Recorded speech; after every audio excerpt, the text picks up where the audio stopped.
sa pagdiriwang ng Philippine Creative Industries Month ngayong Setyembre, binibigyang pugay natin ang kahusayan at talento ng mga Pilipino sa iba't ibang sangay ng creative industries.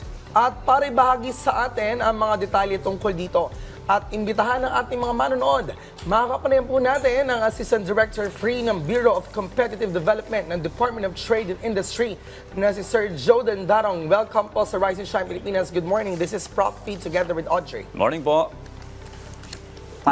Malikhaing araw po, Prof. P and Audrey. At sa lahat po na nanonood, maraming salamat po. This is Philippine Creative Industry Month na po. Alright sir, ano po ba yung mga pangunahing layunin ng pagdiriwang ng Philippine Creative Industry Month?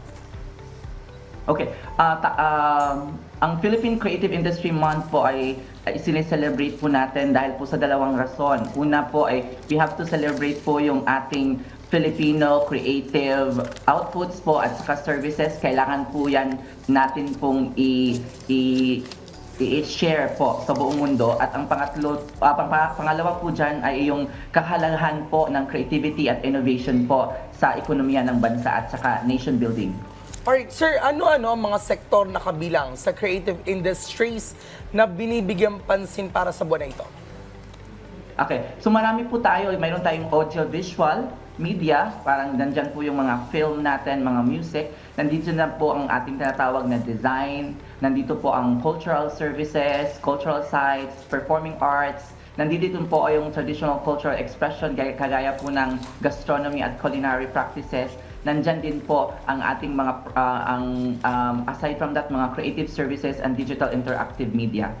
Okay, sir, kanina po nabanggit nyo na parte ng nation building ang creative industries. Gaano po kalaki ang kontribusyon nito sa ating lipunan at ekonomiya? Ay, Audrey, salamat sa tanong na yan. Ang Philippine Statistics Authority po ay nagtalaga last year po ng report at ang sabi po nila, 7.1% ng GDP ng Pilipinas last year po ay the creative industry. So, ganun po kalaki ang kontribusyon ng Philippine Creative Industry po sa ating ekonomiya. Alright, balik tayo dun sa Creative Industries Month. Ano po yung tema natin for this year?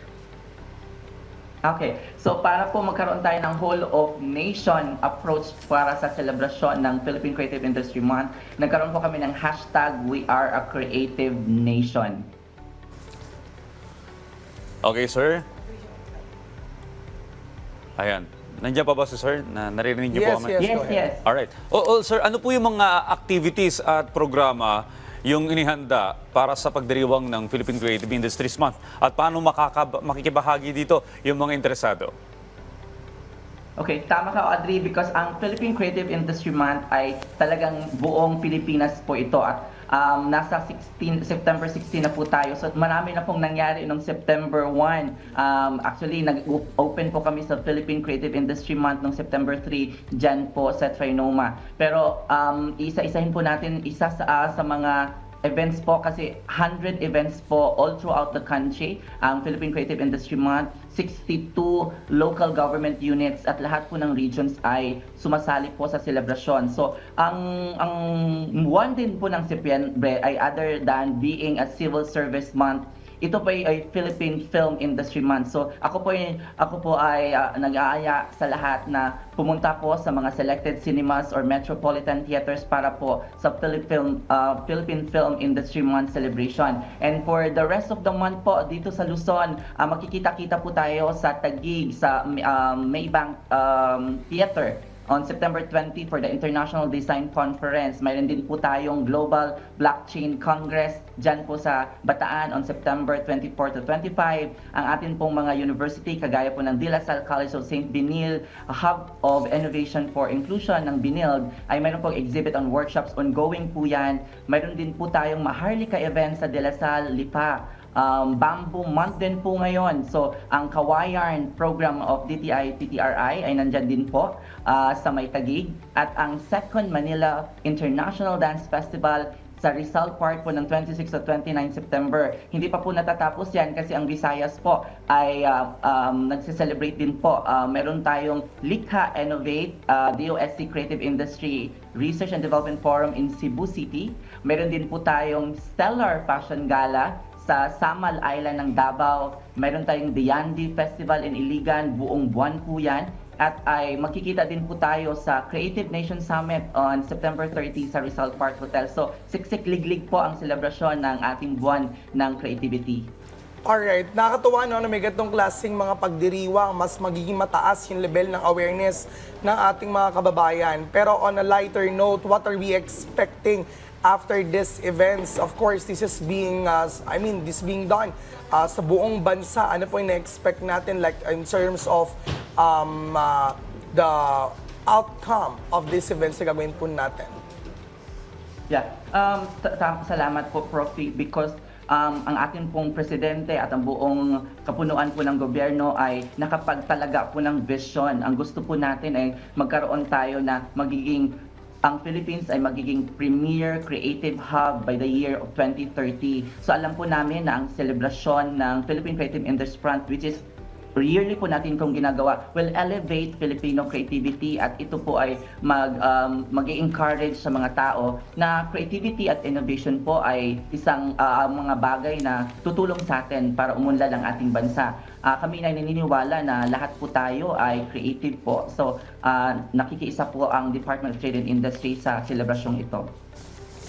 Okay, bilang panghuli po sir, as part ng DTI sa inyo pong opinion, ano po bang mga dapat na hakbang na maaaring gawin ng gobyerno para mas higit pang mapalago at suportahan ang creative industries ng bansa at ma-recognize na rin internationally?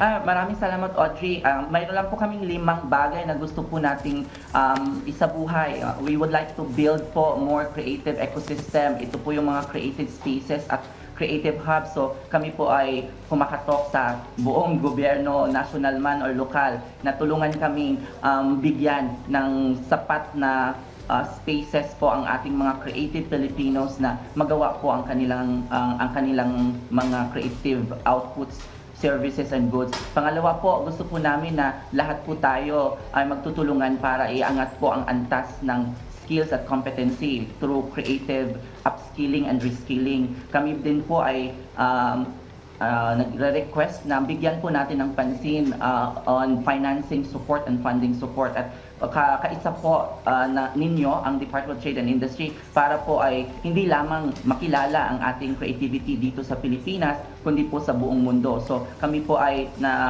nanghihingi ng tulong sa mga LGUs, mga private sector na magtulungan para po i-elevate ang Filipino creativity. So, ngayon pong buwan ng September, although ang creativity ay hindi lamang po sa September, but at least gawin po natin itong dahilan para mas i-celebrate po natin ang Filipino creativity and innovation ng Filipino.